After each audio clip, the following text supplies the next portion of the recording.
नजर सब पर। नमस्कार, मैं हूं दीप्ति शर्मा और आप सभी का स्वागत है थर्ड आई न्यूज नेटवर्क में। इसरो एक बार फिर से चांद के पार जाने की तैयारी में। कल 14 जुलाई 2023 को चंद्रयान 3 मिशन होगा लॉन्च।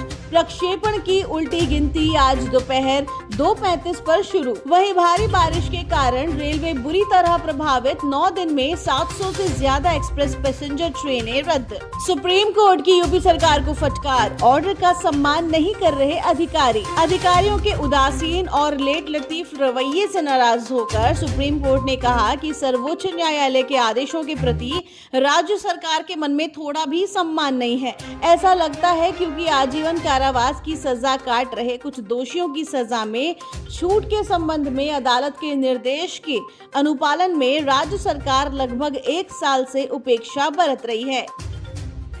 NFT, AI और मेटावर्स के युग में अपराध और सुरक्षा पर G20 सम्मेलन के उद्घाटन सत्र में शामिल हुए केंद्रीय गृह मंत्री अमित शाह। उन्होंने दुनिया भर के देशों को डायनामाइट से मेटावर्स और हवाला से क्रिप्टो करेंसी तक चुनौतियों से निपटने के लिए एक रणनीति तैयार करने की आवश्यकता पर जोर दिया। इस दौरान उन्होंने कहा कि इंटरपोल की साल 2022 की ग्लोबल ट्रेंड समरी रिपोर्ट के मुताबिक ऐसी संभावना है कि भविष्य में साइबर अपराध कई गुना तक बढ़ जाएंगे। राष्ट्रपति द्रौपदी मुर्मू राजस्थान की 3 दिवसीय यात्रा के तहत आज शाम पहुंचेंगी जयपुर। राजस्थान विधानसभा सत्र के उद्घाटन सत्र में शामिल होकर सदस्यों को करेंगी संबोधित। वहीं राजस्थान में फ्री स्मार्टफोन के लिए लगाए जाएंगे फ्री मोबाइल कैंप। वहीं से खरीद सकेंगी महिलाएं। सीएम देंगे खुद बधाई। सीएम अशोक गहलोत ने किया आज पेंशन लाभार्थियों से संवाद। रामलीला मैदान में जुटे हजारों पेंशनर्स। सामाजिक सुरक्षा पेंशन में की गई बढ़ोतरी एवं इसमें प्रति वर्ष 15% की वृद्धि करने के निर्णय पर मुख्यमंत्री अशोक गहलोत का आभार व्यक्त करने के लिए हुआ कार्यक्रम। वहीं जयपुर में राजस्थान कांग्रेस का 7 घंटे मौन सत्याग्रह। इसके जरिए कांग्रेस ने अपने नेता राहुल गांधी के प्रति जताया समर्थन तो केंद्र की एनडीए सरकार के प्रति विरोध भी। अब सवाल ये उठता है कि जब समर्थन जताने के लिए बयान दिए जाते हैं और विरोध के लिए भी शब्द बाण चलाए जाते हैं तो मौन के जरिए आखिर कांग्रेस क्या साबित करना चाहती थी। यूपी में अब 62 नहीं 65 साल में रिटायर होंगे डॉक्टर। सीएम योगी ने दिए निर्देश। इसके साथ ही चिकित्सकों की कमी को पूरा करने और पुनर्नियोजित करने के नियमों में भी किया जाएगा बदलाव। इन्हें पहले की अपेक्षा शिथिल और आकर्षक बनाया जाएगा जिससे रिटायरमेंट के बाद भी चिकित्सकों से आसानी से सेवाएं ली जा सकें। मुख्यमंत्री योगी आदित्यनाथ ने शासन के वरिष्ठ अफसरों को जल्द कदम उठाने को कहा। अस्पतालों में डॉक्टरों के सभी रिक्त पद भरे जाए। इसके साथ ही अस्पतालों में विशेषज्ञ डॉक्टरों की कमी को भी दूर करने के लिए ठोस नीति तैयार की जाए जिससे सरकारी अस्पतालों में आने वाले मरीजों को इसका लाभ मिल सके। सीएम योगी का ममता सरकार पर हमला। बोले बंगाल में मतदान के दिन ही नहीं मतगणना के दिन भी मारे गए निर्दोष। बंगाल सरकार पर हमला बोलते हुए कहा कि ये वे लोग हैं जो लोकतंत्र का ढिंढोरा पीटते हैं। जो लोग लोकतंत्र को सर्वाधिक नुकसान पहुंचा रहे हैं वही सबसे ज्यादा लोकतंत्र की बातें करते हैं। वहीं उत्तर प्रदेश में निकाय चुनाव में 4.5 करोड़ मतदाता हुए शामिल लेकिन ये चुनाव निर्विघ्न बिना किसी हिंसा के शांतिपूर्ण तरीके से संपन्न हुआ। उत्तराखंड के कोटद्वार में भारी बारिश के बीच माला नदी पर बना पुल ढहा। प्रशासन ने बंद की आवाजाही। वहीं राजधानी दिल्ली में पिछले कई दिनों से हो रही बारिश के चलते कई बार जैसे हालात। कई सड़कें और इलाके पानी में डूबे। एक रिपोर्ट के मुताबिक लाल किले तक यमुना का पानी पहुंचा। इसके अलावा राजघाट, ITO, पुराने किले में भी काफी ज्यादा पानी भरा है। ऐसे में स्कूल में पढ़ने वाले बच्चों की सुरक्षा के मद्देनजर दिल्ली सरकार ने कई क्षेत्रों के स्कूलों को तत्काल प्रभाव से बंद करने का आदेश किया जारी। इस बीच दिल्ली सरकार ने कई वाटर ट्रीटमेंट प्लांट को बंद कर दिया। 15 लाख स्टूडेंट्स को साइकिल खरीदने के पैसे देगी झारखंड सरकार। सीएम हेमंत सोरेन ने दिए निर्देश। सीएम ने अधिकारियों को निर्देश जो भी योजनाएं चल रही हैं उसका लाभ राज्यवासियों को हर हाल में दिलाना करें सुनिश्चित। आदिवासी, दलितों, पिछड़ों एवं अल्पसंख्यकों के विकास पर सरकार का विशेष जोर।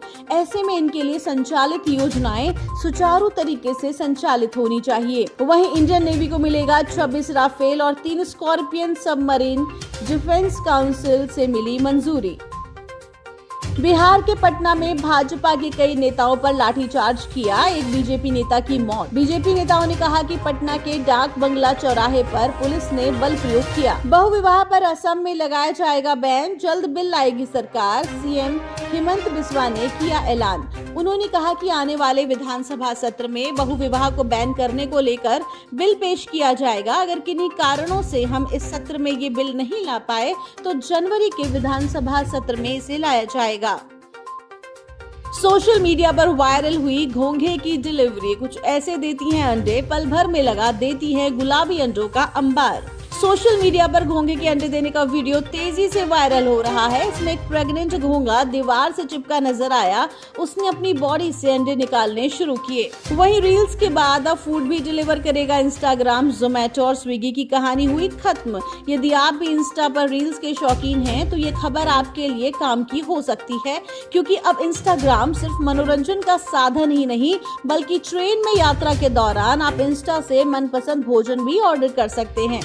ऑनलाइन फूड एग्रीगेटर जूप ने इंस्टा से किया टाई अप, जिसके बाद यात्रा के दौरान आपको स्विगी या जोमेटो से खाना मंगवाने की कोई जरूरत नहीं होगी। आप रील्स देखते हुए ही अपनी पसंद का खाना भी ऑर्डर कर सकते हैं। भारत की बैडमिंटन क्वीन और ओलंपिक विजेता साइना नेहवाल ने भी किए भोले बाबा के दर्शन। इसकी जानकारी उन्होंने खुद ट्वीट करके दी। सुनिए क्या कहा। आई थिंक डिस्कशन करते रहते हैं, दर्शन होने चाहिए हमेशा अमरनाथ जी के। और आज मुझे बहुत ब्लेस्ड फील हो रहा है कि मुझे एक्चुअल में दर्शन हो गए हैं मम्मी के साथ। And I would like to thank Amarnath shrine board और ऑब्वियसली जो मिलिट्री वाले इतने सारे हमारी मदद करते हैं वहाँ पे, तो बहुत ही अच्छे से हो गए एंड वेरी वेरी सेटिस्फाइड। ऐसी जगह पे आते हैं, यहाँ पे आपको पॉजिटिविटी मिलती है और एक स्ट्रेंथ मिलती है, अच्छा लगता है, माइंड बहुत पीस में रहता है। तो केंद्रीय मंत्री अनुराग ठाकुर लद्दाख में, यहाँ उन्होंने 14,000 फीट की ऊंचाई पर हैंडपंप से मीठे पानी का आनंद लिया। एक वीडियो उन्होंने ट्विटर पर शेयर किया जिसमें देखा जा सकता है कि वो खुद हैंडपंप चलाकर पानी पी रहे हैं। भोजपुरी सिंगर ने पढ़ी एसडीएम ज्योति मौर्य की चालीसा, वीडियो हुआ वायरल। 72 हुर्रे को नहीं मिल रहे दर्शक, छठे दिन फिल्म ने बॉक्स ऑफिस पर टेके घुटने। फिल्म की कामयाबी के लिए उसके बड़े बजट या फिर सुपरस्टार का होना जरूरी नहीं है। फिल्म में अगर अच्छी कहानी, एक्टिंग और डायरेक्शन जोरदार हो तो दर्शकों के साथ कनेक्ट हो जाती है। 5 करोड़ के बजट में बनी बिना हीरो वाली मराठी फिल्म ने तोड़े कमाई के सभी रिकॉर्ड। सिनेमा घरों में उमड़ रही दर्शकों की भीड़। 30 जून को रिलीज हुई इस फिल्म ने 11 दिन में लगभग 30 करोड़ रुपए का कलेक्शन कर लिया। इतना ही नहीं, सिर्फ एक दिन में 6.10 करोड़ रुपए की कमाई कर ये मराठी फिल्म इंडस्ट्री में सबसे बड़ा कलेक्शन करने वाली फिल्म बन गई है। तो ये थी अभी तक की 10 बड़ी खबरें। देश विदेश की ताजा तरीन खबरों के लिए जुड़े रहिए थर्ड आई न्यूज नेटवर्क के साथ। नजर सब पर। नजर सब पर।